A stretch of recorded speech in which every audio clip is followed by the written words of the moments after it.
Greetings, salutations, respect, and love, boys and girls. Boy, it's that day we've all been waiting for, man. Wayne, you and I have been talking forever about ranking the Pink Floyd album. And, it might seem a little odd at first blush that even though the prog corner has been going for almost 24 months, I have not ranked the Pink Floyd albums. And there's a reason for that. It's because you and I had spoken earlier a long time ago about doing it together, and that day has come, boys and girls. So I'm excited. The format's going to be real fluid here. We're just going to talk some Pink Floyd today, and I'm excited because I love them. Wayne, why do they mean so much to you?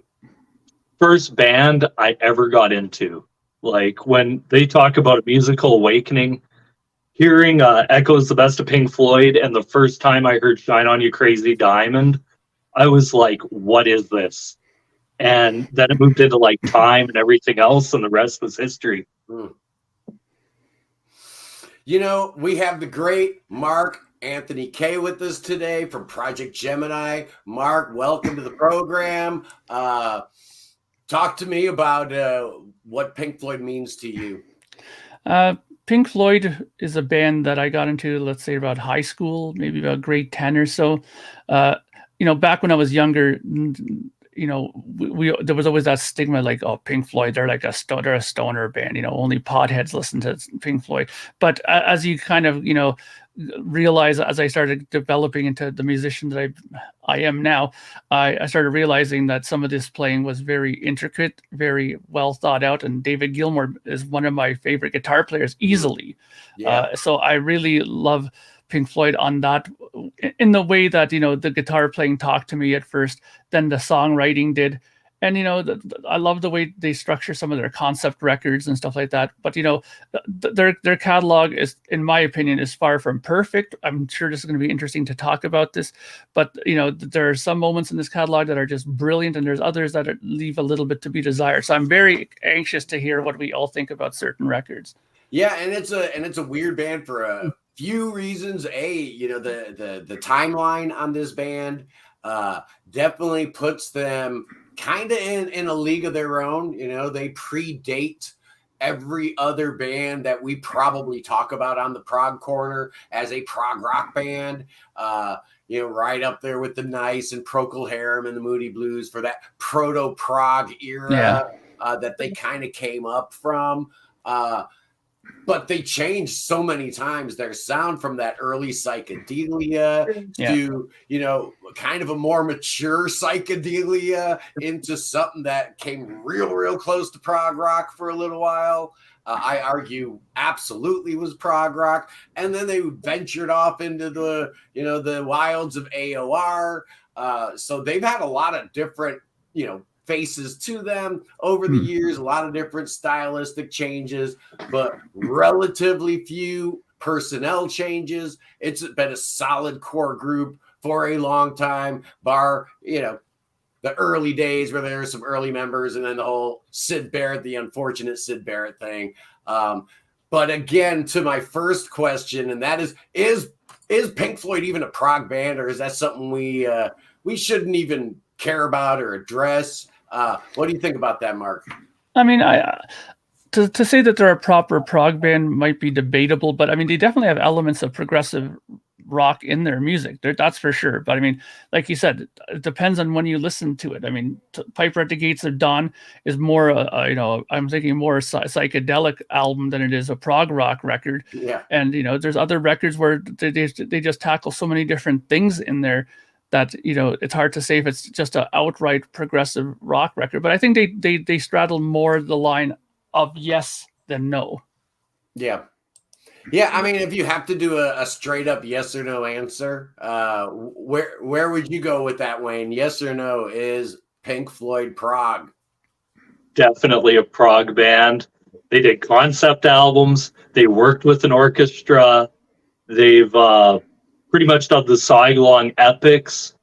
They've different time signatures throughout all their songs. So when you're talking about prog bands like the Criteria, and let's face it, would we be talking about prog as it is right now without Pink Floyd. Yeah. Because looking at that 70s underground, they were one of the most influential bands out of that. Oh yeah. I mean, before they'd even put a single record out, their two early singles, what were they? See Emily Play and Arnold Lane. Yeah. Both kind of cool, weird, quirky little British pop songs that did nothing here in the US. Obviously, doubtful they did much in Canada. But they had such an incredible run of live shows at the UFO Club that they were getting a lot of people coming to see them, a lot of famous people in that London underground scene that was very hot in 67. And even before then, when they were, doing their, weird light shows and stuff like that, they had a name for themselves. And so when they were recording their first album, they were at the same studio as the Beatles when they were doing Sgt. Pepper, and there was some interest from the Beatles in what Pink Floyd was doing. So clearly they had made a name for themselves real early on. They had some early names, Sigma 6. I guess was an early name for the band. The Megadeths. How cool is that, right? The A-Dabs, the Screaming Ab-Dabs or something.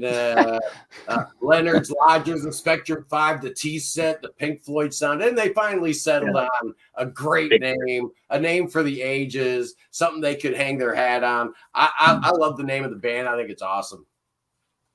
But we get to the great first album, which, like I said, the format here today is going to be loose. I just kind of want to talk about these albums. And then towards the end, maybe we'll give our personal rankings on where we feel these records fall. Like we were talking about before we went on the air, I thought about doing a tier ranking, and I don't like them. I think it messes with the flow of the conversation. It takes up too much of the screen.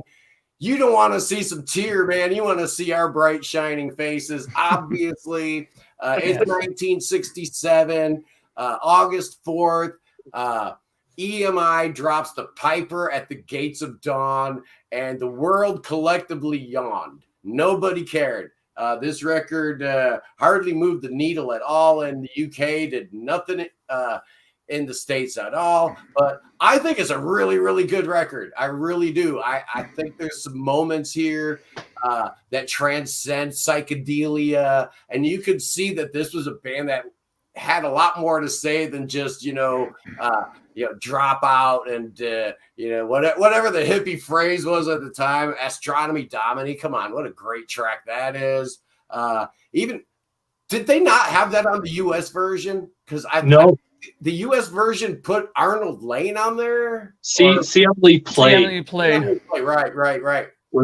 And I always thought that was a dumb mistake. That's ridiculous, man. Because this is a good record, the British version. I remember when I first got the U.S. version, I couldn't believe it because we had to get imports, for a while on this stuff. Take up thy stethoscope and walk. You could tell that, Roger was clearly not a normal guy even back in 67. Mark, what do you think about this debut album? It's placed in music history, personal feelings about it. This album, I think, is like, to me, and I can already see I'm going to get bombed on this, but I think that this is the sore thumb of the catalog, in my opinion. I mean, this is the one record that has really nothing to do with the rest of it, in my opinion. Piper at the Gates of Dawn, it's pretty good. I mean, and like you said, though, I mean, this did nothing. Like it charted nowhere. I mean, the only two countries that did anything, and that was minimal, was Italy and the UK. Right. And, Astronomy Domine is a great song. I really like that song. Interstellar Overdrive is good. I like that, but, other songs on here, like, I know people are saying Bike on here, but I think Bike Bike is actually one of the songs I loathe. I think it's one of the things that the thing that I can't take seriously at all on this album at all. Like anybody who has like bicycle bells ringing on there, like, give me a break. Like it's. What do you think of the Gnome?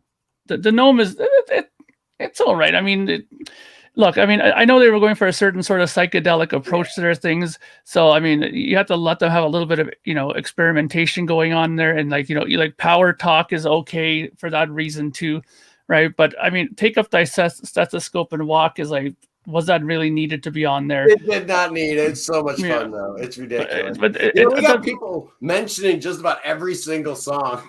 Yeah. Yeah, but I don't know. I don't think it's as great a record as people say it is, in my opinion. Okay. What do you think, Wayne?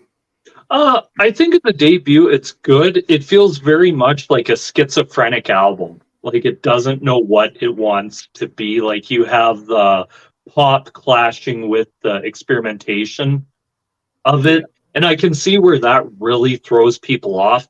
The part of this that really comes through is just how jazzy at the time Pink Floyd was, especially in a lot of Rick Wright's keyboard work. Sid Barrett, like some of his slide lines are really good on this, especially Strun Me Domine. I really like that song. I'm a sucker for the song Lucifer Sam, the second one off of it. Too, it's just a great pop tune. Yeah. And I agree. See Emily Play and Arnold Lane should have both been on there. Would have been a way better album.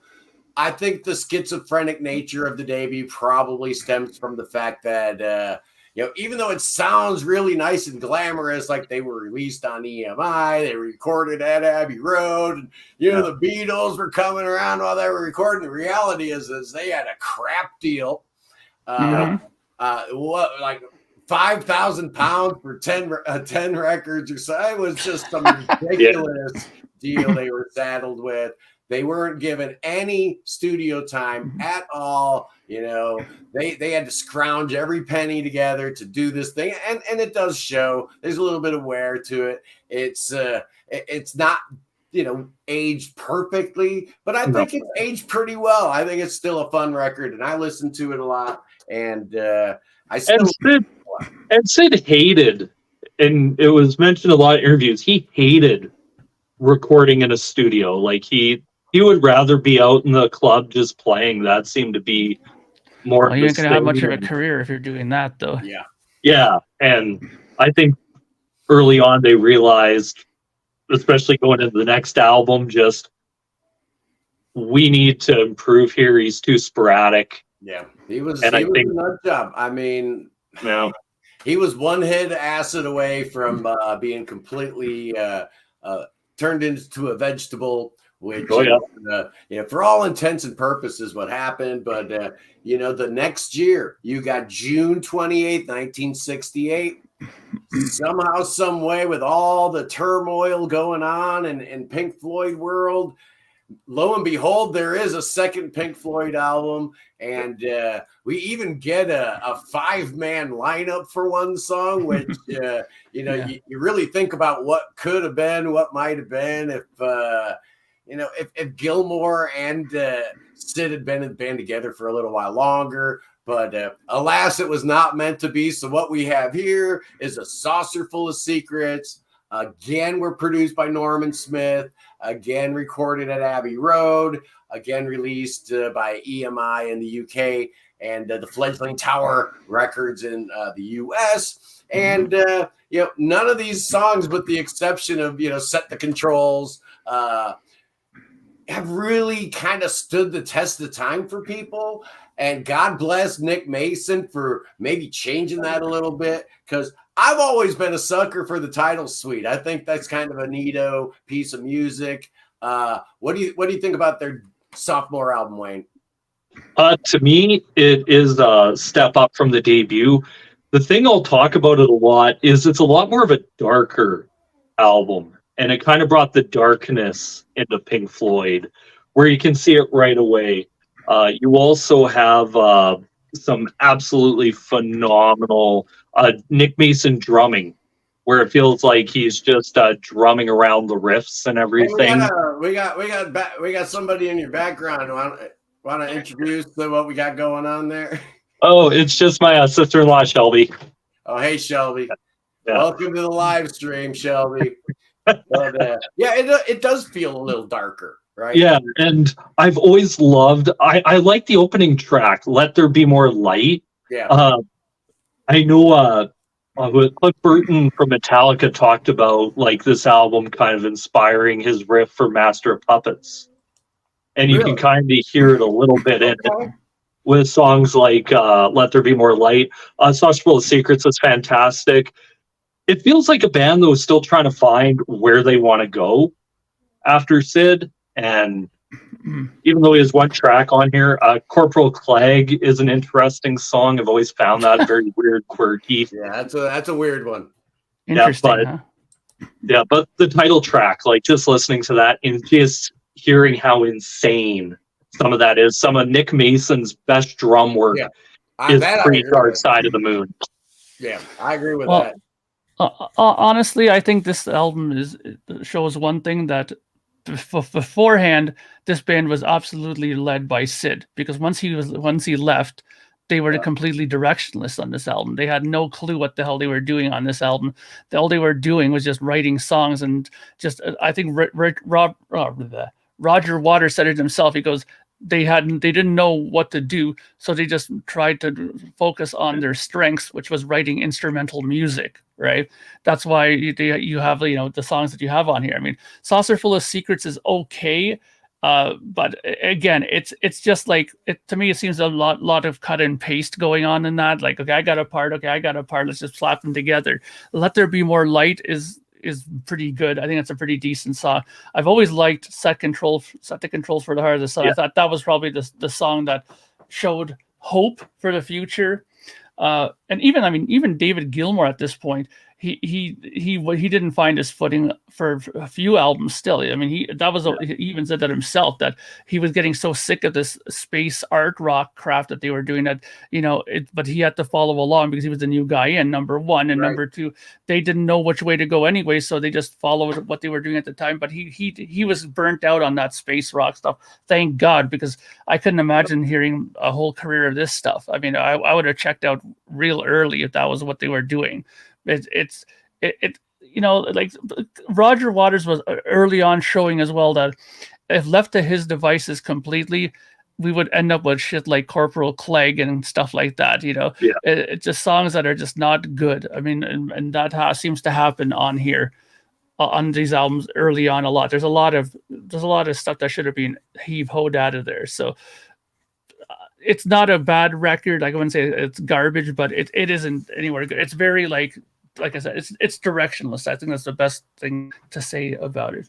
Yeah, they definitely were a band in search of a direction. The whole psychedelic scene, it was never designed to last all that long. It was a moment in time. It was that brief moment, Summer of Love, and Timothy Leary and all that stuff. The Moody Blues nailed it perfectly.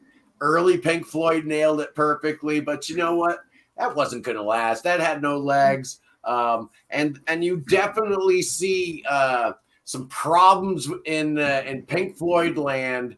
After Sid left, their next album is not even really an album, right? It's it's a Soundtrack. lot of instrumental stuff. It's a movie soundtrack to something about Barbette Schroeder. This was the directorial debut, but shot in Ibiza. So I guess the boys in the band got a little tan going on. Ibiza place, right? But outside of the Nile song and a couple other things on here, I don't find a whole lot of there. On More dropped June 13th, 1969. I'm not finding a whole lot to sink my teeth into. I actually listened to side 2 last night, one more time. It's like, there's something there I like. There's got to be. And side 1's decent. Side 2 puts me to sleep. What do you think about the More soundtrack, Wayne? I am probably one of the few that actually really like this album. Okay. I think there is some really great songs on here. Like, I do like Cirrus Minor. It's a bit more of that pastoral Pink Floyd acoustic, but The Nile song is great. I love that song. I love Green that. is, Green is the Color is another song I absolutely love off of this. One of my favorite early Pink Floyd songs. Cymbeline, once again, another darker kind of sort of slower Pink Floyd song, but has some very, I like Rick Wright's keyboards in that. Ibiza Bar or whatever is kind of a rehash of the Nile song again, but the Nile song's good, so throw that on there. But as it's going on, stuff like Up the Keeper and that, you can kind of see, like, it feels on this album, Rick and Nick get a little bit more time to kind of do their thing. Yeah. On it. And it just looks like they're... Yeah, it just ties into, like, they were really trying to figure it out. Sometimes it worked, sometimes it didn't. What do you think about this one, Brian? Brian? You mean Mark? Huh? Oh, I was Mark. Comments. I'm sorry. Oh, okay. Sorry. Yeah. Again, I mean, this is sort of a odd record. I mean, I bought when they did the reissues of the Pink Floyd catalog, I bought everything, including more and all this stuff on vinyl. Mainly just because I wanted to have it all, just for the sake of saying I have them all. But you know, songs like the Nile song is all right. You know, Green is the Color is probably the ones that they consistently played live during this time period. Same with Cymbeline. But I mean, like you said, I have to agree with you there, Scott. Side 2 is a complete snooze fest on this record. I mean, but you know, you gotta understand that they were asked to do this mainly to do for a movie, so it's approached a lot differently. You know, in that sense, I think they should have promoted it more as a soundtrack album, less of a Pink Floyd record. So should we even include it? Well, yeah, I think it. I mean, it is in the discography listed that way, so it makes sense to keep it that way. But you know, there to me at least, though, I'm finding that there's signs of, you know, some footing starting to happen. Like, okay, now I'm starting to get a little bit of an idea, a bit better. You know, no, we're not drunk, Christopher. It's just you're a psych guy, and that's all you seem to like. I mean, Christopher's hilarious. Every time he goes onto an auction, he's like, "You have any psych music? You have any psych music? You have any psych music?"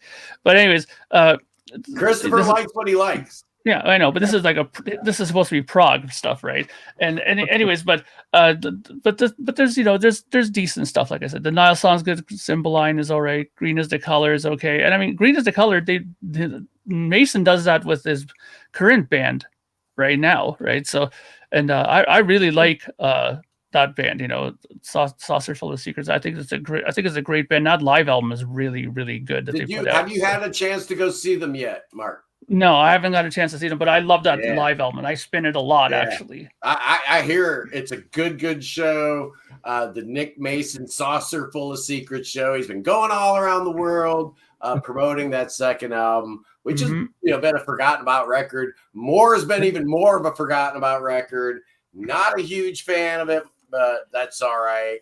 We get to the next one, and again, you know, the problematic era of Pink Floyd. We're in the heart of it right here now, man. Yeah. What in the world do you do when in November 7th, 1969, Pink Floyd drops, how do you pronounce it, man? Ummagumma? Ummagumma. Ummagumma, Ummagumma. Yeah. I actually like the live album. I think the live album is great on here. I think it's fun. You know, it's basically a greatest hits live. It's fine. I enjoy it. But man, we're talking about the studio output of Pink Floyd today. How do you reconcile some of the music on here, Mark? Yeah, I mean, this album has a special place in my heart for one reason. I know this is a family show, so I can't get into great detail, but I'll just say this, that I had a newly found girlfriend at this time when I stumbled onto this record. She introduced it to me, and it was in the evening time, and she played it for me, and let's just say one thing led to another, and that's why I'll always remember this record, because of her. But it's funny, the live album I always thought was good. I agree with you. I thought the live album part was really good, especially careful with that axe, Eugene. I thought that was a lot better live than it was on the studio version. I thought that was really well done. And I really enjoyed it, but that studio side is just so bad. I don't like. Zeb's going to bat for the Nick Mason side, which is what the Grand no, Vizier's Garden Party. That thing is the worst thing ever. I think people just say that just for shock value. Like I'm the guy who likes that song from that side. Nobody realistically likes that. So I don't believe the equivalent of Metal Machine music. You're just gonna say you like it. You really don't. Nobody likes Lulu either. Come on, Zeb. Yeah, I just think that that to me would have, if I was like getting into the band at this time, I would have been very fearful of what was to come, because if this is what they were coming up with in the studio, like working with elastic bands and glasses half filled with water and all this other crap, I mean, come on, man. I mean, I want to hear some real music here, not this kind of experimentation crap. So I think concrete. I think that from here on in, I'm hoping that, I would have thought, let's hope that there's much better stuff to come. Yeah. Thank God. What do you think, Wayne? What do you think about this this split album? It confused me as a child. I didn't know it was a live album, if it was a studio album, and then the album cover with the whatever that effect is, where you're looking into the mirror and you keep looking, and that freaked me out too. Do you like this thing or do you hate this thing? Where do you sit on this one? I think the best thing about this is Storm Thorgerson's artwork. Yeah, it was one of the best things about it. Had they decided to do this in 1978 instead of 69, this might have done a lot better.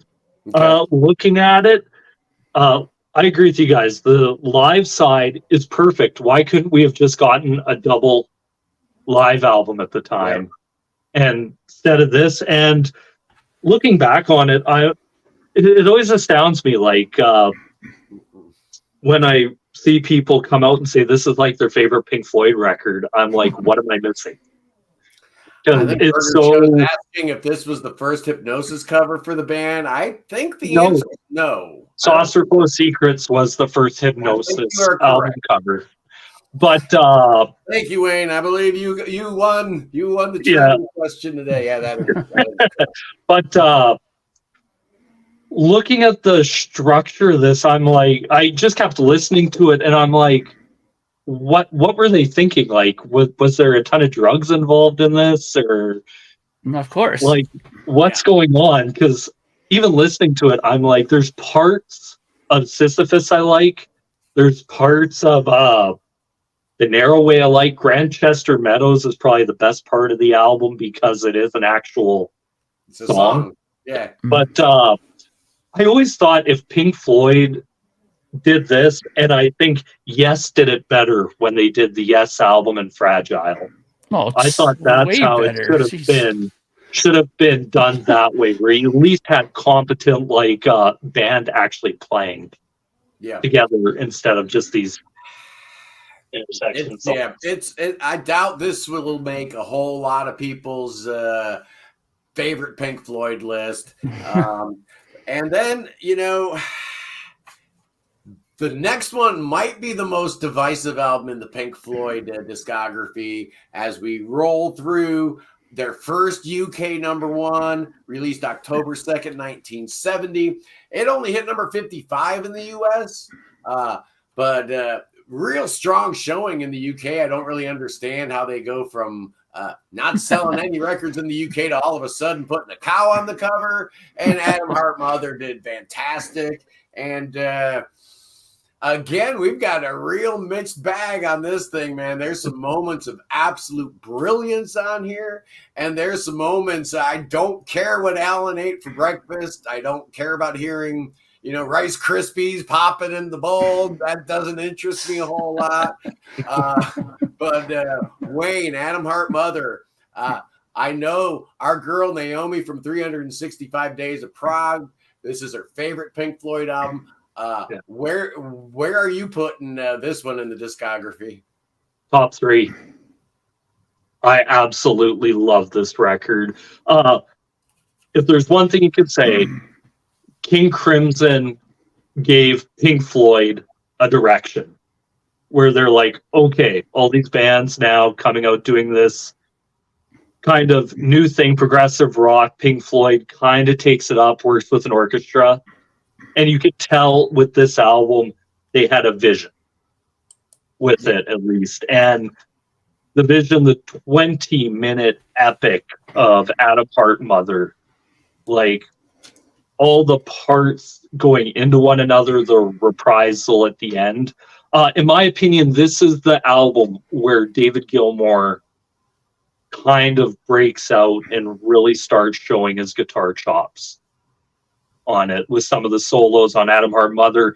You have some of his amazing slide work on this. I think a lot of people don't necessarily talk about what a great slide player David Gilmour is. Yeah. And with songs like If, Summer 68, I believe it is on this as well. Rick Wright gets the singing credit. Fat Old Son, that solo, that song, That song's great. perfect. Yeah. The only misstep on the album is Alan's Psychedelic Breakfast. I can kind of forgive it. They're just trying something, which on an album, which up to that point was, I think, pretty damn good. It's up there. We're gonna allow Alan's Breakfast. Yeah. All right. And so to me, it's some of Rick Wright's best keyboard work is on here. Like you can tell he just feels free on this record. And some of Nick Mason's best drum work is on here too. I don't know. Okay, I I get the feeling Mark might have something to say about this. well, I mean, side two, I think is pretty strong on this. I mean, Summer '68, I did like. Fat Old Son is good, and I love how he did that on his own solo tour. David Gilmour, he would pull that out, and that was good. I did enjoy that.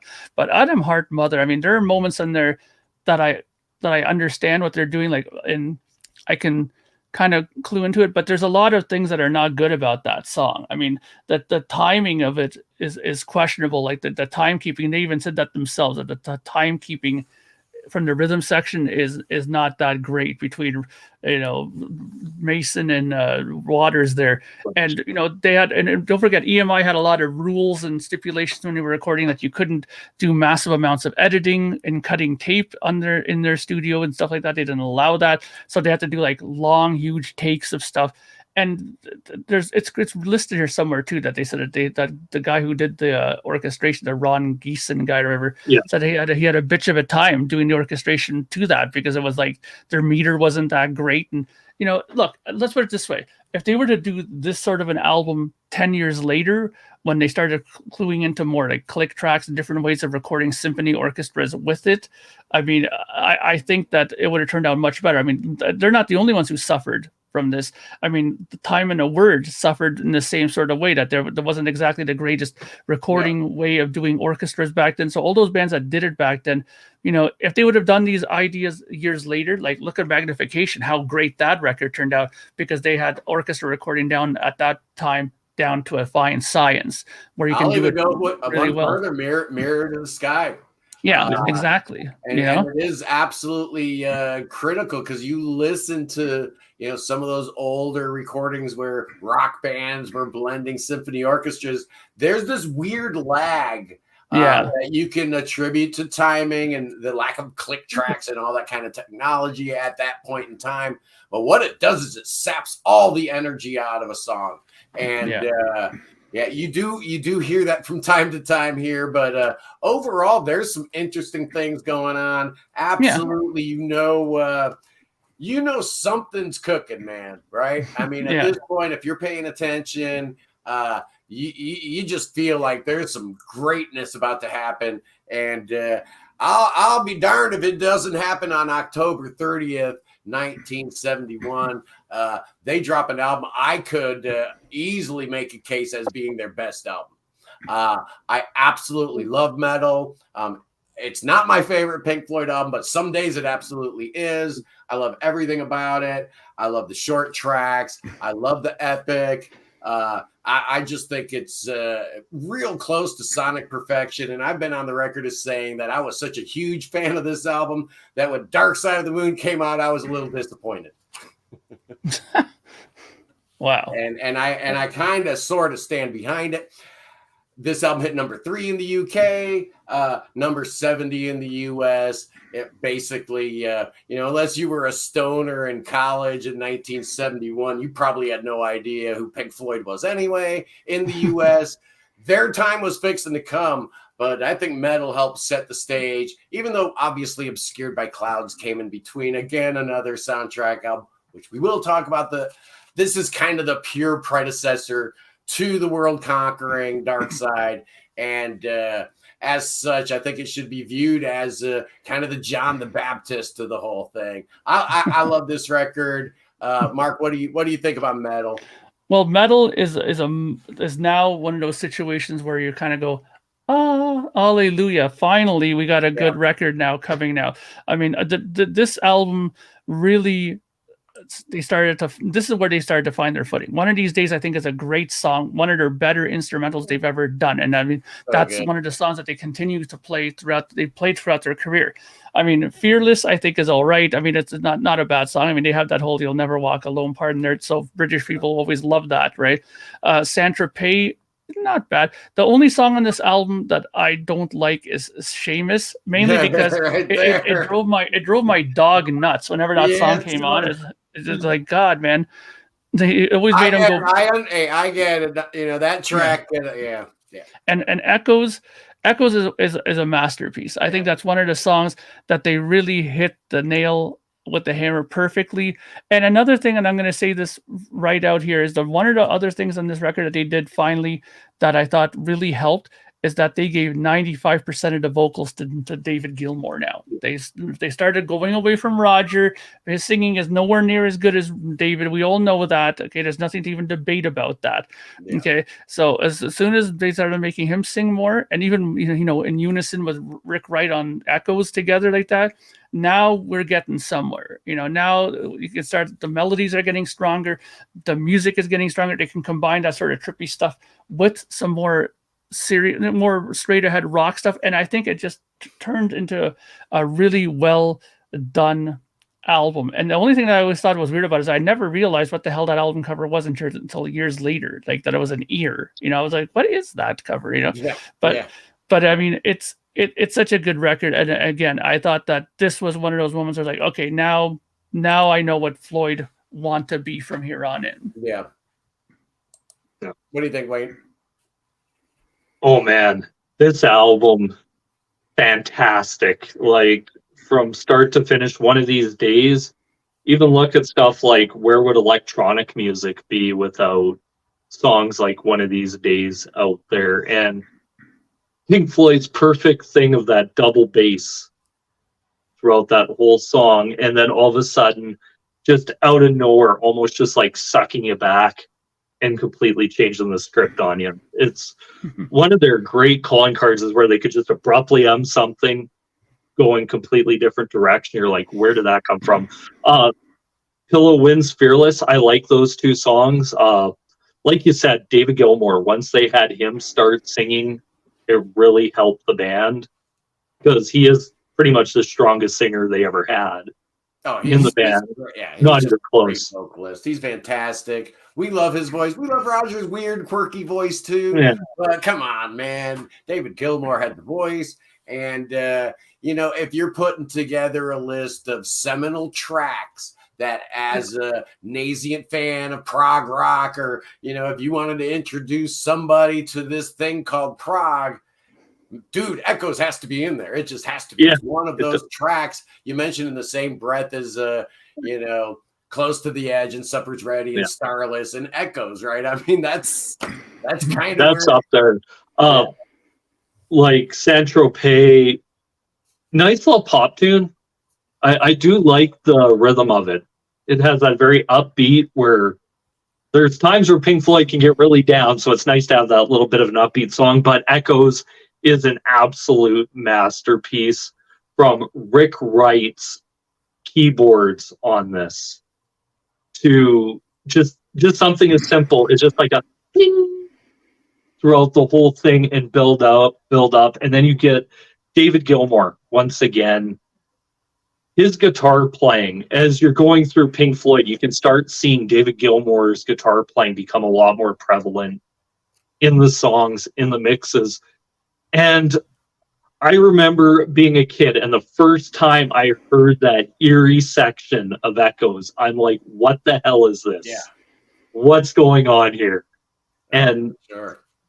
to go through that, and you're like, will this ever end? Will this ever end? And then it gets to this absolutely beautiful reemergence of the song. It starts building, building, building, and they get the throughout it. Just fantastic.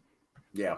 And the part of it I really, really love is the ending to this. I thought it's one of those songs where it ended absolutely perfectly.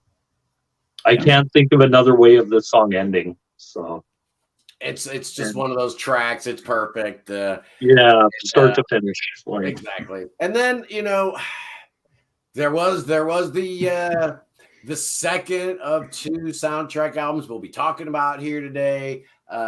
Again, a Barbet Schroeder film. This time, what was it? La Vallée or Vallée? Yeah. Something like that. Never seen the movie. Don't care to. But I'll tell you what, man. I love this album. I came to it late as a little kid because like the album cover was like similar to Metal's. I thought it was like a alternate version of Metal. I didn't listen to it probably until maybe like 1981 till I finally realized, hey, wait a second, there's an album between Metal and Dark Side.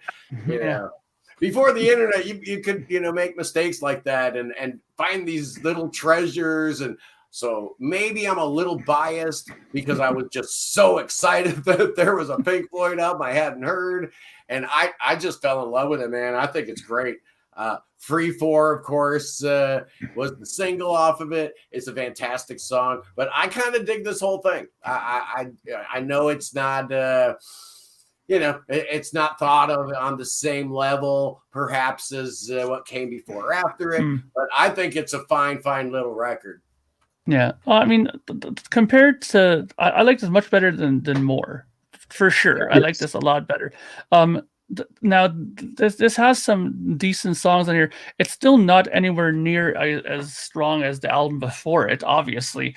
But I only say that. Well, I only base that on the fact that, again, this is a soundtrack thing, and as they've said themselves, this was done very quickly. Number one.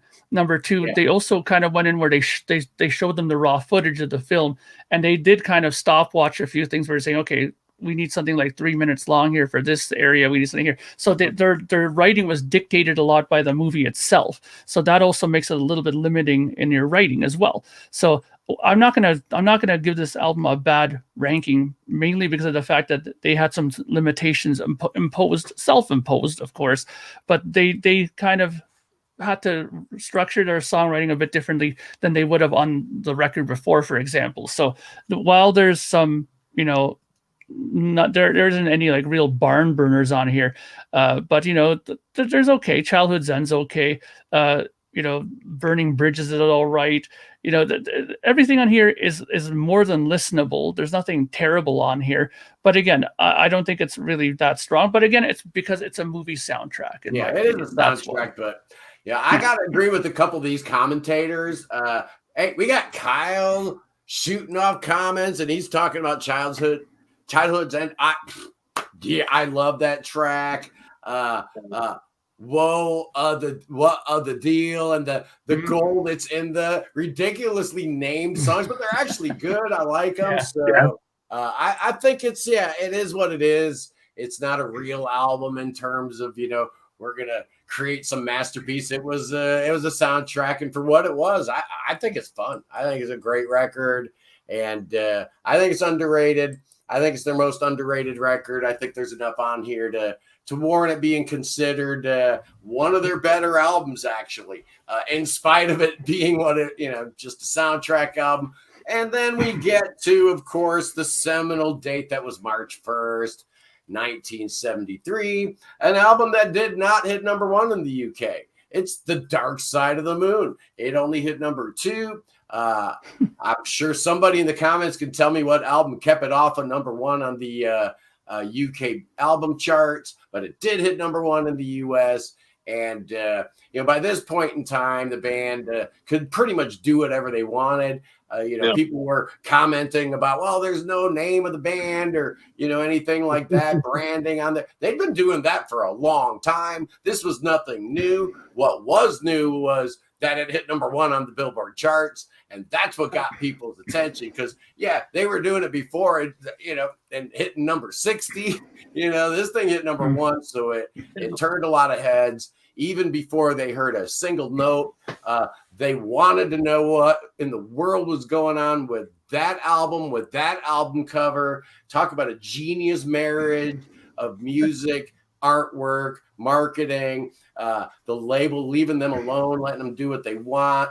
The compromise made between Waters and Gilmour in the studio, masterfully handled by the great Alan Parsons and his entire staff.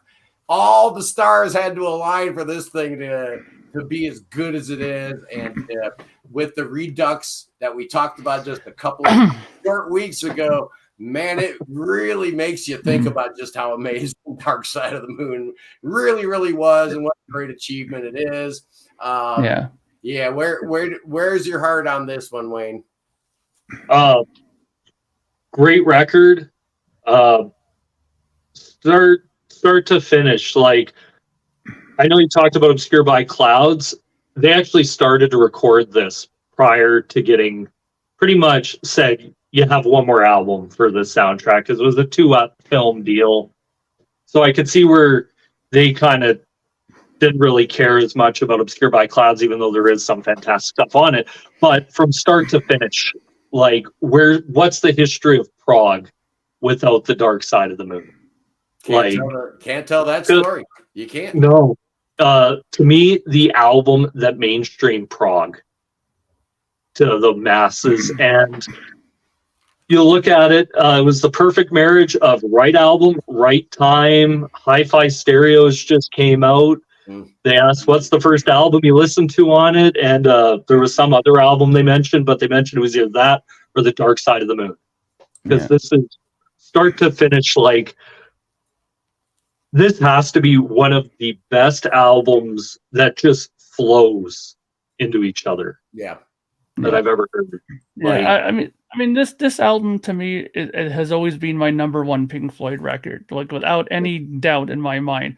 I mean, I've worn out CDs, cassette copies, vinyl of this. Like, I mean, I have a Canadian first pressing that I purposely leave and don't touch it because I don't want to wear it out because it's so good, And I think, though, there's many things that's interesting about this album.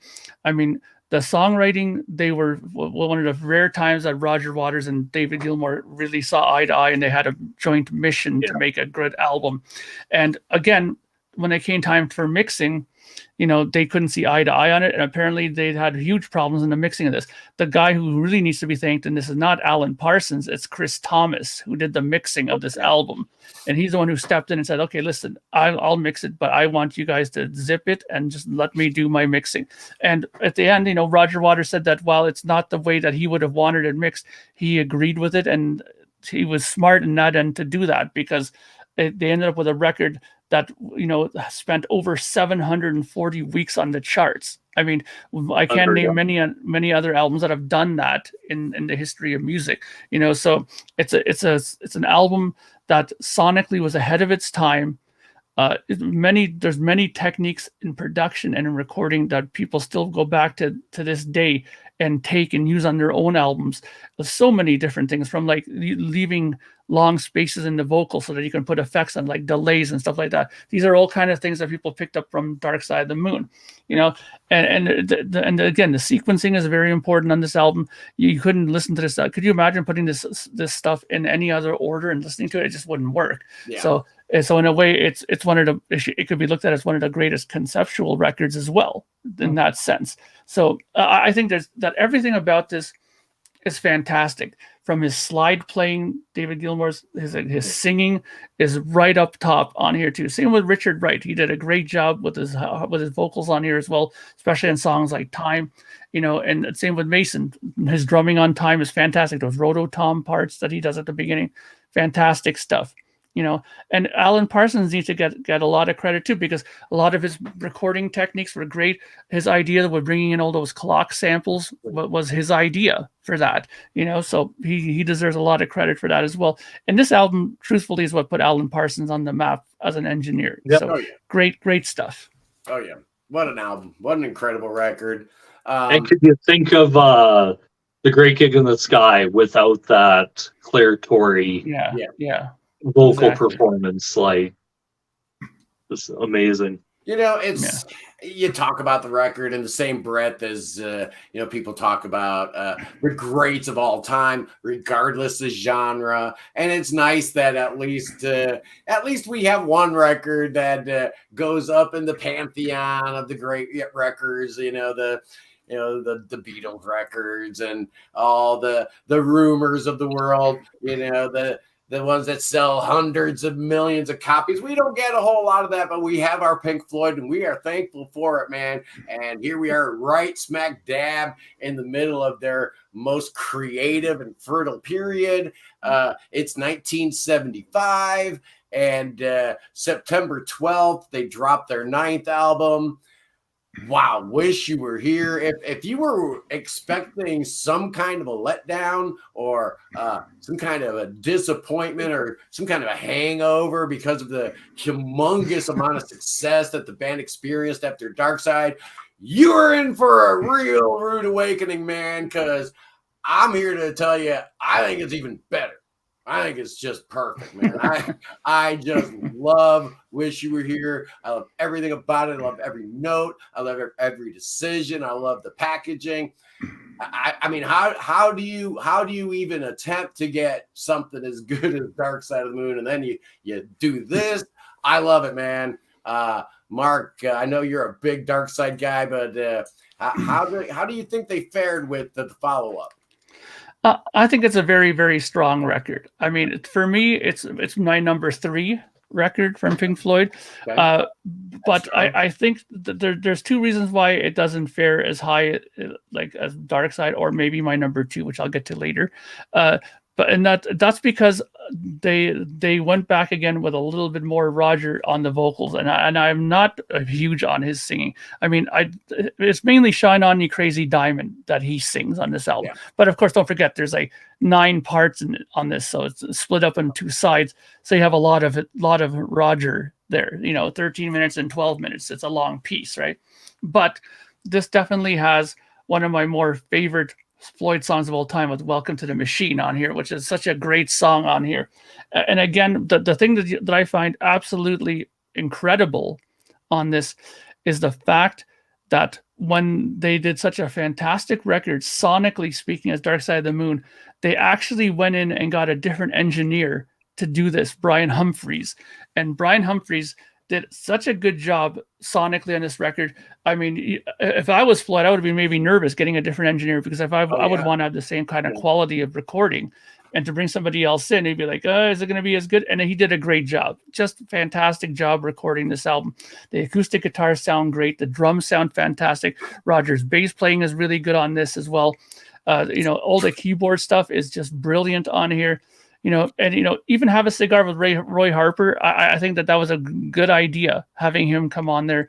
It was a different voice. It added something different to the album as well. That added different element, in there. And again, this is another one of these things where when you listen to it in this sequence, it makes sense as almost a concept record in a sense here, right?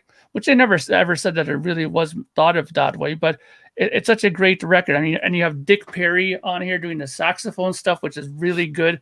And again, you have something new introduced here with Vanetta Fields and Carlina Williams doing those backing vocals on Shine On You Crazy Diamond. And that's something that people were kind of surprised about it at first as well, having these kind of backing singers on this album. And it's great. I think that they did a good job. I'm sure they had backing singers on Dark Side as well, but this is a little bit more gospel-y, a little bit more, soulful, I find, and I think it's a great record. Again, from top to bottom, it's really good. It would have ranked maybe higher if David would have sang all of it, because I mean, we've heard David sing "Shine On You Crazy Diamond" numerous times, and I think he does a really fantastic job. Yeah, he could have handled it. Yeah. Absolutely. But you knew things were changing in Pink Floyd world by this point. Things were already going a certain way, Wayne. To me, this album, it really feels like the end of the Pink Floyd as a songwriting of all of them. Because this is the last songwriting credit for Richard Wright for a long time. And I think what really helped this out for me, especially Shine on Your Crazy Diamond, is a lot of his keyboard work, synthesizers. I love it. All throughout. Keyboard work on this album is phenomenal. Yeah, and David Gilmour just absolutely slays it on the guitar. What you want, soft, soulful, makes you want to cry guitar bends or parts on this, you have it. You want that upbeat rock and roll, he can do it on this. Yeah. And I hate to me, this is really where David Gilmour kind of entered into that guitar hero pantheon. Exactly. And just some of the greatest. And Wish You Were Here. What can you say about Wish You Were Here that hasn't already been said? The idea to not only at the end play the guitar as well, doing some of his acoustic work on it, but to also have the background vocals.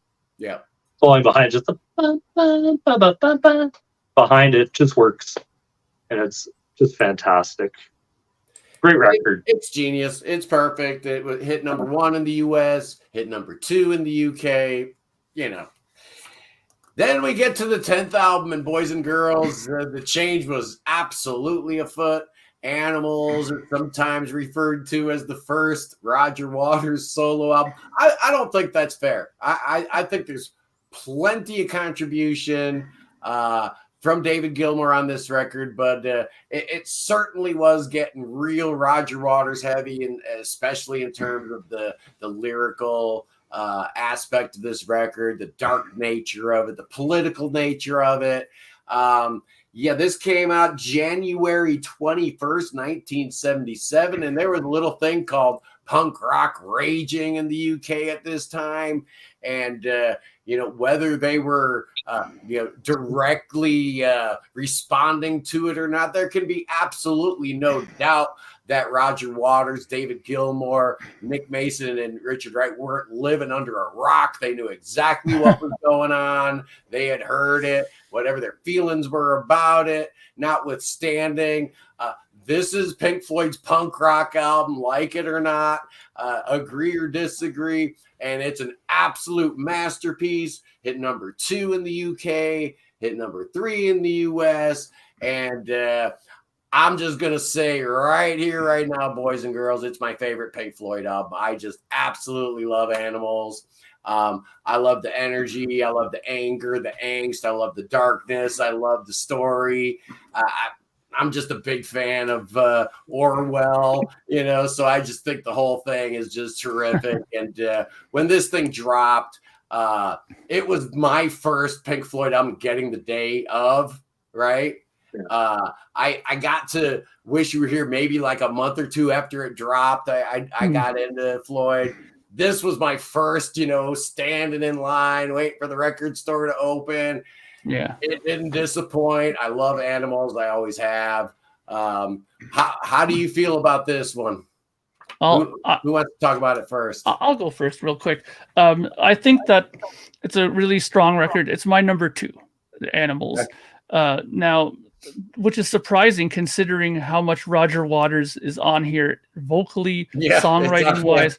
So you would think that I would rank it much lower, but this song has Dogs, which is David Gilmour's one lead vocal track on here. And I think that song to me is the standout song on this album. I think Dogs has always been that standout. Pigs on the Wing. Now hold on. What was Dogs? What was the working title when they toured it? Oh, when they did that was they had the Raving and Drooling. They had like a couple of different titles for these things. They had where was it here? I had it here just a second ago, written in my notes. Those were because they had, Raving and Drooling was one of them. Jesus, where is that? You Got to Be Crazy would be the other. Thank you. Yeah, Gotta Be Crazy. That's it. And Drooling, and You Gotta Be Crazy. Yeah. So those songs, you know, they were playing them before on tour, right? Before they did the record. And but Pigs on the Wing, I think that piece was strictly done for more you know, I think Roger said that he did have an idea of bookending the album with that, right? And it's okay. I mean, it's a simple little piece. Or did he just want to cut out David's guitar solo? Actually, with Snowy White's guitar solo. Snowy White's solo only appears on an 8-track version. It's not on the vinyl. It's not on the tape. Yeah. It's not on. It's the first time not long ago. I'm like, how come I never knew this? Yeah. So, but the thing is, those other songs are very strong as well. Pigs is very good. Sheep is good as well. But the thing is, though, sonically, this album, even though it was done by Brian Humphries again, it doesn't sound anywhere near as good as Dark Side, nor Wish You Were Here. But that's also because they got their own studio. They got, because their contract that they had with EMI stated they could have unlimited studio time for less of a cut of their albums. But that contract was up, so they knew that they had to, if they wanted a lot of studio time, they needed to get their own place to do that, and they got one. But you know, the problem is when you make your own studio, unless you have a proper engineer to come in there and do all the proper soundproofing and all the alignments and stuff like that, then you're not going to get the same great sound as you would at a proper recording studio, especially back in those days. So I think sonically it's a little bit of a miss, this album, but songwriting wise and performance wise, it's really good. And the vocals are good. A lot of bands will build their studios, whether it's a home studio or you know, back in the old days where they were building these monster professional studios, they would take a couple records to kind of shake all the bugs out, you know, figure out the acoustics and where the mics need to be set up for, you know, this, that, or the other thing. So there might be something to that. I know they did say that Roger and them did say they had no idea what the heck they were doing, and that a lot of takes did get deleted through the process of making it, where Dave might have a take here and they didn't know what they're doing, playing around buttons. Well, they did have Brian Humphries doing it with them too, but I think a lot of the problem was just that, you know, like what Scott said, a lot of the equipment needed to be bugged out a bit, like figured out, you know, to get everything working properly.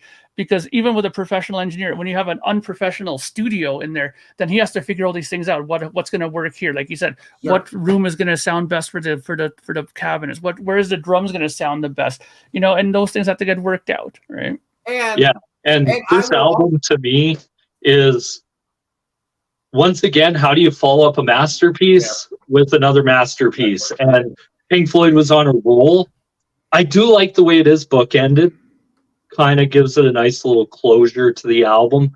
But Dogs, Pigs, 3 different ones, and Sheep, this is probably Pink Floyd at their most proggiest that they ever got. Absolutely. And you know, I could argue that perhaps the production maybe isn't quite as nuanced, quite as layered, quite as perfect and sonically pleasing as the 2 that preceded it, by design. I mean, just listen to the lyrical content and the intentions behind this album, the time it came out, and what they were really trying to do, what Roger in particular was really trying to do. And maybe a little bit of that is intentional. And I love it. I love it, man. I'm a huge Animals fan. Again, it's my favorite. We're going to move on to album number 11, man. And here's another controversial one, boys and girls. It's The Wall, dropped at the tail end of 1979. What was it? November 30th, 1979, the end of a decade. It ends with 2 absolute monster double albums, man. I remember The Wall and The Clash's London Calling. Both came out that last like 5 or 6 weeks of the decade. Just a clarion call for change, that things were definitely going to be different in the 80s. And Pink Floyd, to their credit, saw it way before a lot of their predecessors. A change was afoot. The sound is different. This is not, you know, your daddy's Pink Floyd, man. This is a whole different thing. They've got some new sounds. I argue that The Wall has moments of absolute brilliance, but I think it's too long. I don't like it as much as the three that came before it, as much as I like parts of it. I think it could have been trimmed down a little bit. And, I never liked the hit. I never liked that Another Brick in the Wall song. I hated it when that first started to get played on the radio before the album dropped. And I'm like, disco, Pink Floyd, no, please, God, no. Luckily, it's saved by a lot of great tracks. We all know how good The Wall can be.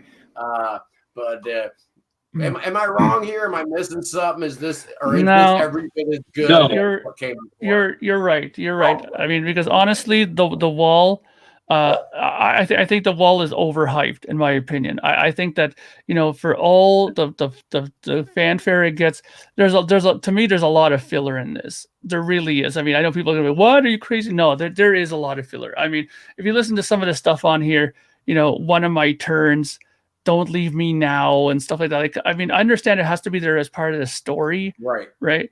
But there's just, I mean, compare those songs, for example, to like Run Like Hell, or In the Flesh, or Young Lust.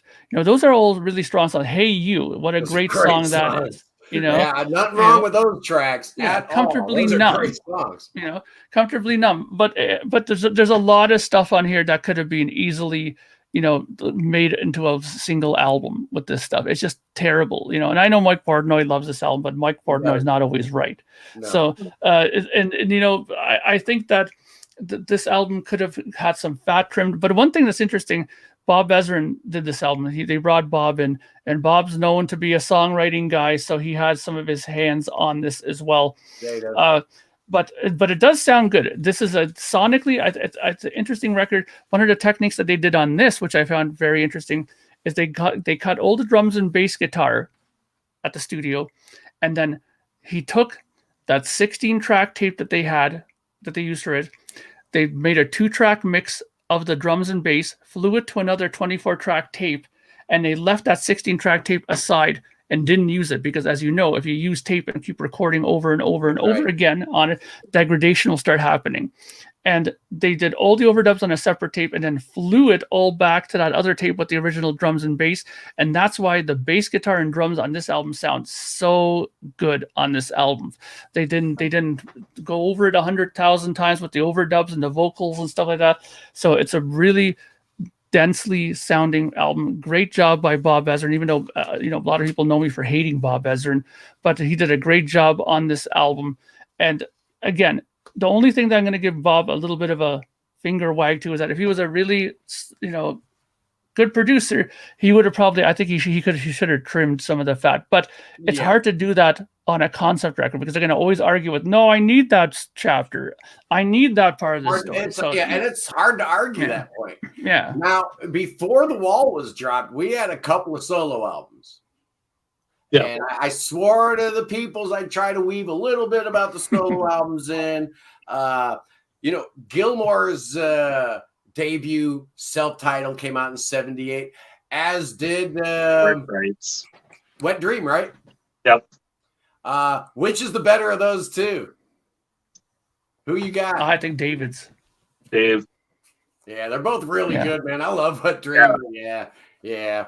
But so, the guys in the band were getting their creative, juices out there with solo records. In fact, of the four, Roger was the last one to put a solo album up. And why he didn't need to put a solo album, right? I guess. Yeah, he pretty much had it. Yeah. For me, for The Wall, I'm in agreement with you guys. I think it's massively, massively overrated. It's one of those albums where I look at, and I've even sent you a link to it, Scott, where I'm like, okay, can you actually make a good album out of this? Just change your song order. And then, because you see in here, you have stuff like In the Flesh and In the Flesh on the second half. Why couldn't you have taken the other version of Empty Spaces and What Should We Do Now? Put that on the second half of the album. Cut out some of this Vera, Bring the Boys Back Home. type stuff that to me absolutely killed the flow of the album. Yeah. Like it wasn't terrible up to that point, but once you hit there, it's kind of like going off a brick wall, and then it goes into Comfortably Numb. And I've always been one where it's like, even the first time I got this album, I felt like this is it. This is the album they say is like one of the greatest albums of all time. And it just doesn't do it for me. Like the Gilmour stuff on it is really good. Like I think the songs he brought to the album, Young Lust, Comfortably Numb, and Run Like Hell, are probably three of the stronger songs on the album. And that tells you a lot, because the next album, I don't think we got treated to anything close to that kind of a David Gilmour influence in the final cut. March 21st, 1983, a real dark day for me, because I ended up liking The Wall. You know, like I said, the Another Brick in the Wall single came out, and I just absolutely despised it. But after spending time with the double album and, you know, the movie and all that stuff, I realized there was plenty of good stuff on The Wall. I never came to the same conclusion with the final cut. There's just so little here for me to actually sink my teeth into that my notes, I don't even have any notes here. Not Now, John's all right. The Gunner's Dream, Your Possible Past, but there's just nothing here that I even remember what it sounds like. And I could go probably the rest of my life without listening to this album and not feel like I'm missing a whole lot. Really, really not a good record. I remember this is the second Pink Floyd album I ever owned. Yeah. I found it at Walmart one day, bought it, brought it home listening to it. And after listening to Dark Side of the Moon, which was my first, I'm like, what's going on here? Yeah, kind of what's going on. It's funny you say Not Now, John is one of your favorite, because it's the only Gilmour song really on the album. I think there's moments that I like on this, but I think I thought of it a few years ago where I came up to it, why it like really broke down why I didn't care for this. And I think it's mostly because it's just musically boring to listen to. Like, I do like the first song, The Post-War Dream. I thought that was fine. One of the few. The Gunner's Dream is good. The final cut, Not Now, John, could deal with those songs, but it's the rest of the album where I'm like, it's not my favorite. Yeah, this album is just as good as The Wall. What do you think about that? No way, you're out of your mind, Zeb. This album is terrible. This album is a complete waste of time. It is a waste of 40 minutes or whatever the hell this album is. What is this? It's like 43 minutes. Okay, so this is a waste of 43 minutes that you'll never get back. I mean, I remember one time I watched a Roger Waters concert back in the day when he was touring, because I kind of liked the guitar player he had at the time. He had this left-handed guy, I forget his name, but he was a great guitar player. So I would watch this concert, and they did like Fletcher's Memorial Home, Southampton Docks, you know, Get Your Filthy Hands Off My Dessert, and I was like, why are you playing this stuff? It's so crap. Like, it's unbelievable. Like, the whole record is just terrible. It's just, you can totally tell it's leftovers from the whole Wall thing, songs that were not good enough to make the album back then. So why in the hell would you put these songs on a record now again? I mean, it doesn't make any sense. The only reason why this record did any good at all is because it rode the coattails of The Wall. That's the only reason why it sold at all, because people were expecting to have another Wall part 2, and they didn't get anything like that. This record is horrendous, and I'm glad that they pulled the plug with this album. Yeah, Steven Wilson, he talks a lot sometimes, that guy. You know, if he honestly thinks that this album has some high points, I don't know what he's listening to.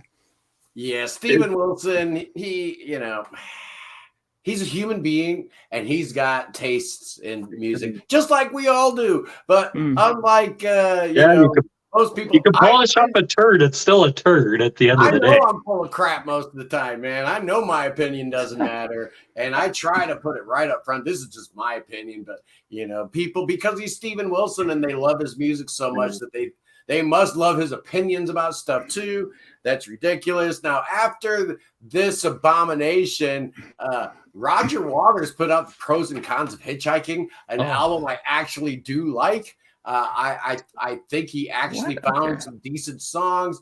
Apparently, that was he went to the boys back in '79 and presented them with The Wall and presented them with the Pros and Cons of Hitchhiking. And wisely, the band chose to go forward with The Wall. But I don't mind that record at all. Do you have a feeling one way or another about the Pros and Cons of Hitchhiking from 1984?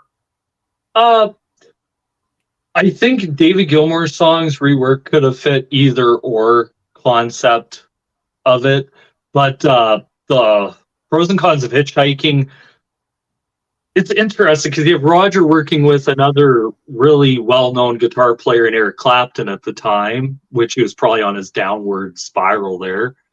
But it's an album I don't go back to very often. Yeah. I don't like it. I don't like anything that Roger's done solo. I don't like this. I don't like Radio Chaos. I mean, his albums prove to me one thing, and this is where he became very bitter towards the rest of the guys, because he realized it, I think, as well, because he was always showing himself as, I'm Pink Floyd. I'm the one who wrote the songs. I'm the one who came up with the concepts. But guess what? When you write your own record by yourself, it does absolutely diddly squat, and nobody buys it, and nobody cares about it. I remember Roger talking about touring, playing a town, and then the very next weekend, Pink Floyd came in, and he would be bemoaning the fact, dude, our set lists are almost identical, and they get 10 times the number of people, and those are my songs. It's the name. Being salty, I get it. No, but not even that. But it proves, though, that how much David Gilmour was integral to the sound of Pink Floyd. He can stomp his feet up and down as much as he wanted. Roger Waters. David Gilmour, to me, is a much more pivotal part of the Pink Floyd sound than Roger Waters ever was, and that's why the next album that comes up, Momentary Lapse of Reason, I really, really, really, really like this album. Go ahead. When I was working retail at the time, working for Record Bar, I think I was at the Aventura Mall in 1987, and they announced they're dropping their 13th album on my birthday. I was so happy. Happy 25th birthday to your boy. Pink Floyd's dropping a new album, so I was pretty excited. And the single dropped, and I really, really enjoyed that. And this was a good album. I know people really like to take shots at this one and kind of prop up the next one as being the next best thing since sliced bread. I think both are a little bit not so fast. I think this is a good record. It hit number 3 in the US, hit number 3 in the UK. And, I just wish that there was more Richard Wright here. Anybody want to explain to me why he's not even listed as a member of the band at this point? Contractually, he couldn't be. He couldn't be listed as a member at that time because of all that legal bullshit that was going on with I knew there was something. They couldn't do it, but you know what? I think all these people that take shots at this record, I think that this again, these are these Roger Waters apologist people, because Learning to Fly is one of the biggest singles that the Floyd have had for a long, long time. That song, okay, The Dogs of War is a great song. On the Turning Away is good. I mean, Sorrow, if you tell me that that's not a good song, then I think that you need to get your hearing checked. Okay. That song is absolutely fantastic and has some of the most stellar guitar playing that David Gilmour's ever put on record. Such a great record. I mean, sure, it's not a 10, but it ain't no 4 or 5. To me, it's easily a 7.5 or an 8. You know, Tony Levin too. Yeah, exactly. Some great stuff on here. I mean, Frog and some Dogs of War is crap. Well, that's your opinion, but I think Dogs of War is much better than anything that Roger Waters put on his record. You want to hear crap? Put on Radio Chaos. There's crap. Okay, right there for you. But this album is good. The only thing that I think Barry Walker says it's yacht rock. See, the only thing I think that this album suffers from a bit, and that's surprising considering that it was Bob Ezrin who worked on this, is the production. It sounds a little dated, some of the production on here. Yeah. But other than that, the songs are good. I mean, radio still plays "Learning to Fly." Every time I put in radio, there's somewhere I hear it on radio. Still, same with Another Brick in the Wall. There are certain Floyd songs that are played all the time, and "Learning to Fly" is one of them. Sorry to tell you. What do you think about this one, Wayne? To me, anybody who I find there's two people that hate this record: Roger Waters apologists and people who hate 80s production. Yeah, and that's fair because it does sound 80s, right? It does sound 80s, but I also bring to them, where did you expect Pink Floyd to go in 1987? Like, really, where was there to go? They weren't heavy enough to be metal. They weren't heavy enough to be hard rock. It was kind of can't come back with a psych album or nothing. That'd be crazy to do that. They're too big to be indie. So, listening to the songs here, my dad always told me, and because I talked to him about music and stuff, and he said there's one rule: a good song is a good song. And take out all the stuff out of it, and if you can look at it as just a song and still like it, it's your opinion. You're the only one that really matters on it. And looking at the song listing on this, I like this album a lot. Like, I think it gets more crap than it deserves, and I've always felt that way about this, because you look at the first half of this album: Signs of Life, Learning to Fly, Dogs of War with the great Carmine Appice on drums on that song, One Slip, which was written by Phil Manzanera of Roxy Music, On the Turning Away. That first half of that record is absolutely 10 out of 10. Yeah. See, I never really understood why A Momentary Lapse of Reason was always delegated to the doghouse as crap, yet the Division Bell, which was released 7 years later, March 28, 1994, was given all these, great honors, and it did hit #1 in the US and in the UK. The tour was just ginormous for this thing, and it yielded that great live album Pulse. But all of a sudden, it felt like the whole world had fallen in love with Pink Floyd again, and there are all these great vibes. I don't find the Division Bell to be that much better than Momentary Lapse. I think it is better. I think it sounds a little better. I love Maroon and I love High Hopes. So how could, an album with those two songs, how could it not be, a little bit better? But I don't think there's that much daylight between the two. I think they're both really good records. I do like them both quite a bit. Mark, what do you think about the Division Bell? I think that the Division Bell is better in one sense. The handcuffs kind of came off of Rick Wright on this one. He was allowed to participate a lot more on it, and when you watch those rehearsal videos that they did in that barn, he's very much more present on the writing of the songs. Even on the boat, he was a lot more present. David Gilmour's recording studio, that fantastic boat. I'd love to own that studio. And he was involved more. I think that immediately gives him more credit. I think, and it was promoted that way. Like, I remember there's a huge 2-hour special here in Toronto at our station Q107 about the release of this album, and they were talking about that a lot, and they were really pushing the fact that Rick Wright was back in, fully involved in it. And I think that's what made people really sign back on with it, because everybody kind of looked at the record before as just Mason and Gilmour, but now they're like, okay, wait a minute, now these three guys are back. Now it's more like a real Floyd in people's eyes, right? You're right, man. It was a turnoff. I mean, one of the things that really turned me off about the final cut was it felt like, your boy Roger Waters was cutting people out of, being in the band and giving them their proper due, and it, felt this way, certainly with Momentary Lapse of Reason. And whether it was contractual or whatever, if you've got 3 out of the 4 members of Pink Floyd on a Pink Floyd album, it's a Pink Floyd album. Yep. And Gray ever wants to disagree with that point. There is no Floyd. It's all David Gilmour. That's horseshit. It's the no John, no yes crowd. It's fine. Oh boy. All valids our opinion here. Here's the thing. Roger gave up the rights to the name Pink Floyd in 1987 So he really personally doesn't have a say in any of this. He gave up the rights to, and I mean that's the thing. The songs are really well written too.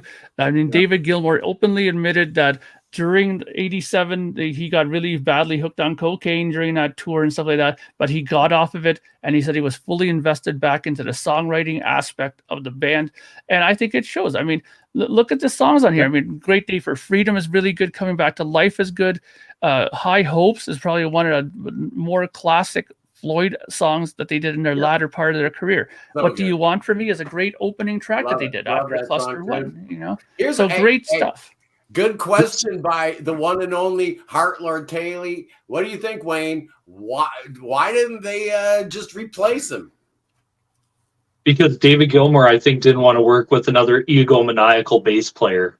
Exactly. Plus, they did replace him. And he wanted to find somebody who could play the music and just go out and play the music. Because I think that's all really David wanted, was just to go out and play and not care about all the political crap and everything, and just go out and play concert. Like the Division Bell, fantastic record.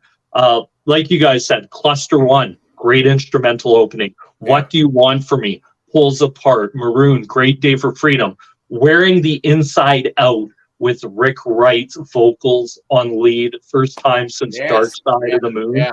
Yeah, you forgot how much you missed him, right? Until you hear that again.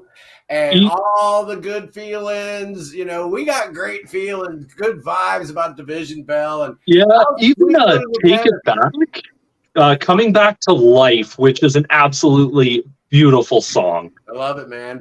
But, Keep Talking, Lost for Words, High Hopes. High Hopes. If Pink Floyd would have ended their career on High Hope.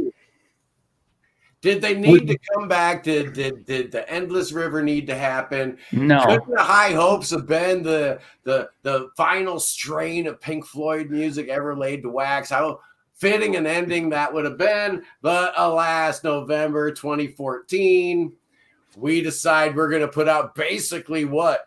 The Division Bell, the outtakes. The final cut again. Yeah. Was this thing necessary? How do we feel about it? How many times have you actually listened to this one all the way through? I've listened to it a couple, or at least a few in the last week. Do I think it's the worst thing they've ever done? No. But looking at this, I remember when Paulie Sampson said something like, oh, Pink Floyd fans are going to be really like this. And it seemed to really take off, where people thought they were getting a new album. And I always thought that this fit more into the 20th anniversary of the Division Bell box set. Like, this always felt like where this should have been destined to go. Yeah. You know, most of that material is from that era, right? But it just seems so it's just not as strong. Again, I always have trouble when I hear about bands doing records for songs that are left over from another album. It's like there's a reason why it's left over. I bought the Endless River.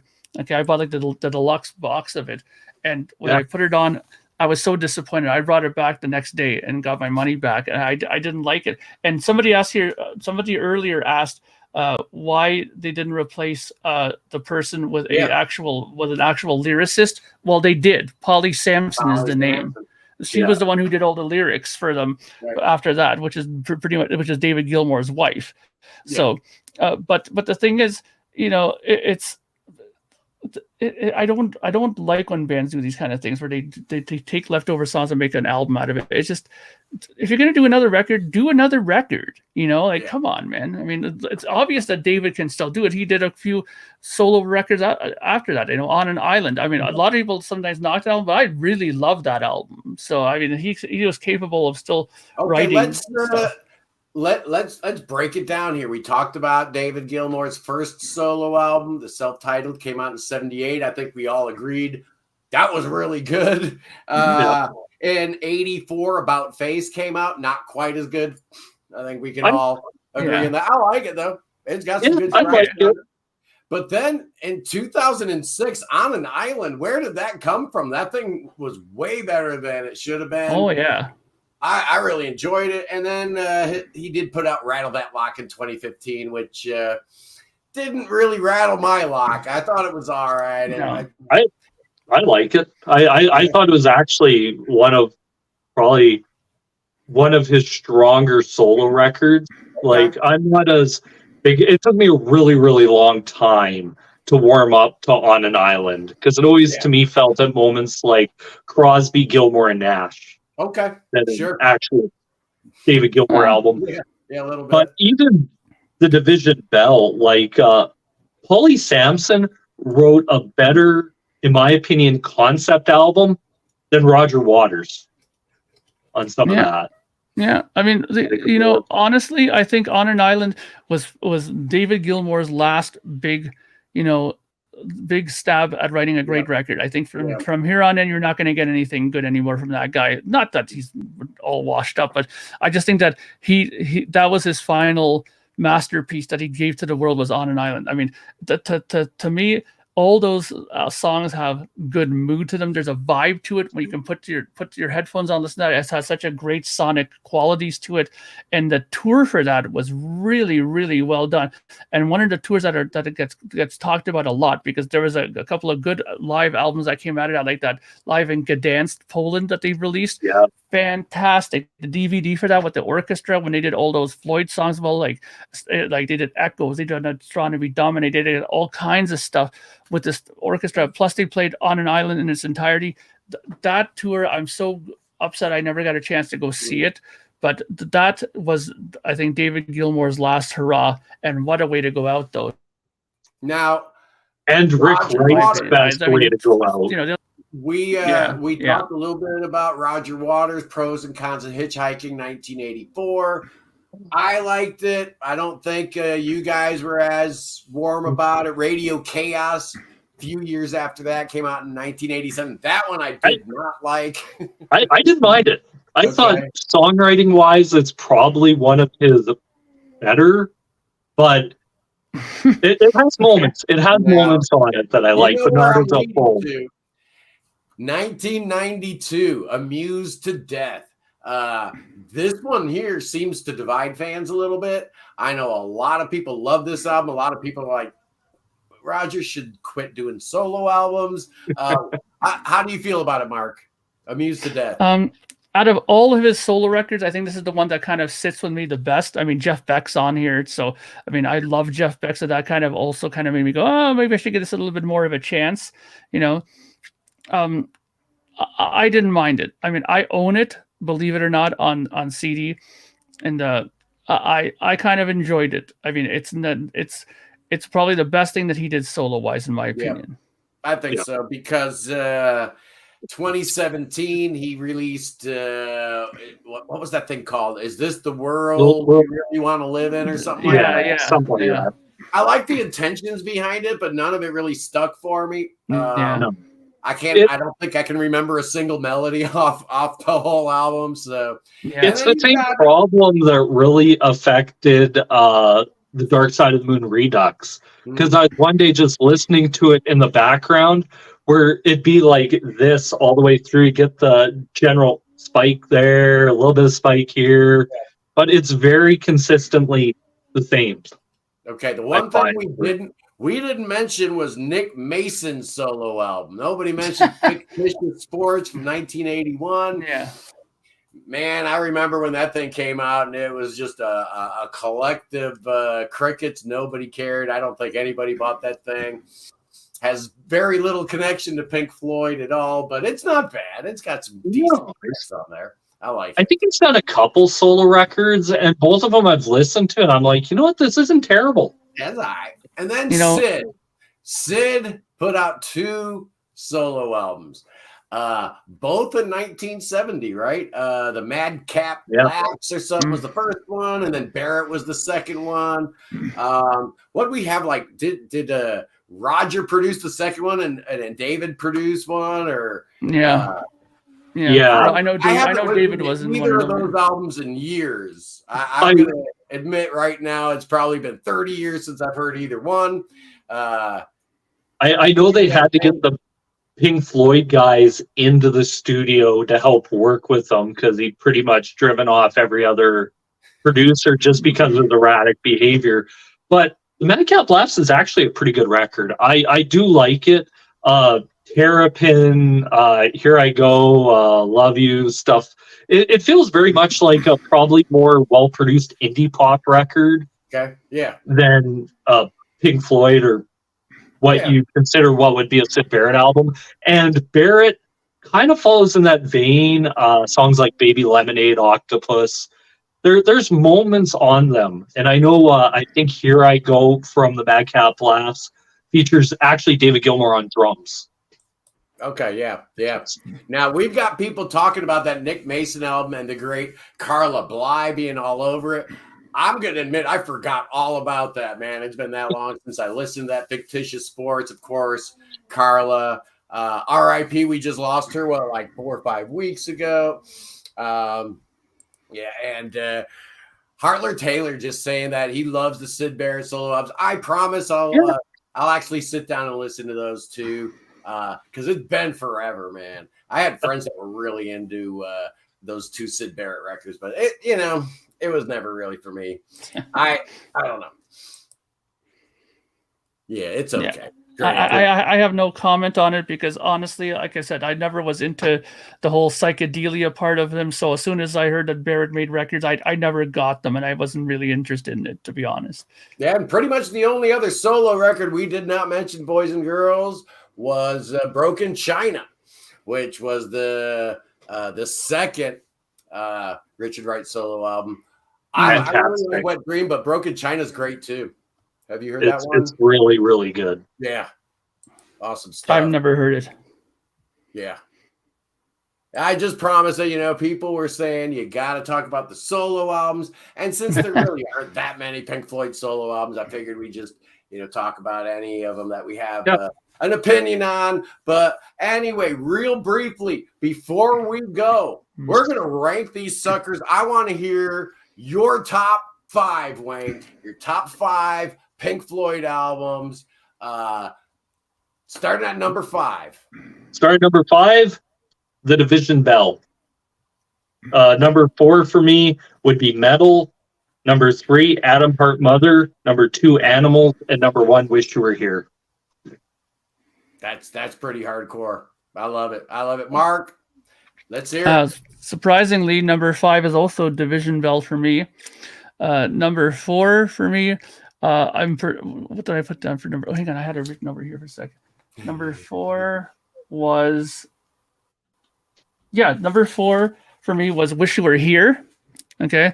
Number 3 was actually, if you can believe it, number 3 was Momentary Lapse of Reason. I really love that album. Number 2 was Animals, and number 1 is Dark Side of the Moon. The Dark Side. There you go. Me personally, I go around and around and around, particularly in that, I don't have a whole lot of distance between my top 3. It's almost interchangeable because I think their 3 best albums are 3 of the best albums ever by anybody. But at number 5, I'm going with Obscured by Clouds. It's just a personal favorite. I love it. At number 4, Metal. You just can't deny the greatness of Echoes. At number 3, shockingly, I've got The Dark Side of the Moon. At number 2, I've got Wish You Were Here. And at number 1, I'm going with Animals as my favorite Pink Floyd album. But there you go, a great diversity of opinions on the mighty Pink Floyd today on the Sunday live stream. I want to thank Wayne from Pocket Full of Heap. We've been talking about doing this forever, man. Thank you so much for your patience. This was a lot of fun. We love Pink Floyd. What do you have going on this week on the channel, Wayne? Nothing much. Finally got my spare bedroom cleaned out from being a storage unit. So going to be filming in here, going to be filling it up. And on the channel, got a few reactions. I just got to the point of just about to start filming my 100 Greatest Guitar Players episode, which I've been working on, of all these different rankings. And every year people crap on Rolling Stone's lists and all that. But I thought I'd see, are they different from other sources. So Nice. that's kind of my idea on that. I love it. I love it. Anybody who has not checked out Wayne, you absolutely should. You not only do Pocket Full of Heat, but you've got the Prisons of Prague, right? You got all these different things going on. Check out Wayne and his outstanding YouTube channels. Mark, what's going on with you? Or should I call you Brian? Well, I just released my Christmas EP. I put one out usually every year on my Bandcamp channel for under Project Gemini. So if you go to Project Gemini on Bandcamp, you will see my Christmas EP I just put out. We also just finished doing our 500th episode of the KISS FAQ podcast. And not long ago, we did our 600th episode on the Yes Music podcast. So that's awesome. Things have been going pretty well with this stuff. Lots of interesting things going on. And we're really going in. You'd be interested in this, Scott. We've been doing a lot of episodes on Tales from Topographic Oceans, where we've been going through in fine detail all the bass guitars that were used in the recordings, what was used in great detail, the guitars that were used, all the keyboards that were used. So because down the line there will be a book coming out about the Tales from Topographic Oceans album in great detail. Wow. So I think you'll like that. So I think I'll love that. That sounds amazing. So that's what's basically going on with that. So nice. Well, good deal. You know, this is a very special time of year where we start, looking forward to all those wonderful year-end lists, man. So this week on the channel, it's a little too early. I do have an album review I'm doing tomorrow. I shifted to a 10-point system. I've been doing the 5 headphone thing for a while. I'm going, 1 out of 10. And I wonder if this review of the new Moon Safari is going to be my first 10 perfect score. We shall see. Next week we'll probably start doing the year-end stuff, epic of the year, song of the year, all that kind of stuff. Who knows? I should probably get a little better organized, but one thing I do know is, this is going to be exciting. Mark, Wayne, told you guys about this earlier. Next week, Sunday Prague stream with Dean Wolf, the Prague Dog, and we're going to be looking at the best of Rush. We're talking about Canada's finest. You guys don't know nothing about Canada, do you? This is becoming like Scott and the Canadians here on the Sunday. What are you talking about? Stream. That's all right. I'm going to hold it down for the red, white, and blue. And so anyway, thank you again for joining us. Good show. Fantastic show. And again, this is always going to be available. VOD, video on demand. Why would you do a live stream and not have it available for somebody to watch later on? That doesn't make any sense to me. We don't play that game here, man. Everything's going to be available. And this was another good one. Thank you, Wayne, my co-host. Great show. Mark. Thank you. Maybe you'll be around for Rush. I will be. It's my favorite band. Rush a little bit. Yeah. It's my favorite band. Yeah. I thought I heard that somewhere. So I figure we may have both of you guys and Dean Wolf next Sunday. It's going to be awesome. Thanks again. I'll see you punks on the flip-flop. God save the king. Save him. Save him, people. Save that king. Save him.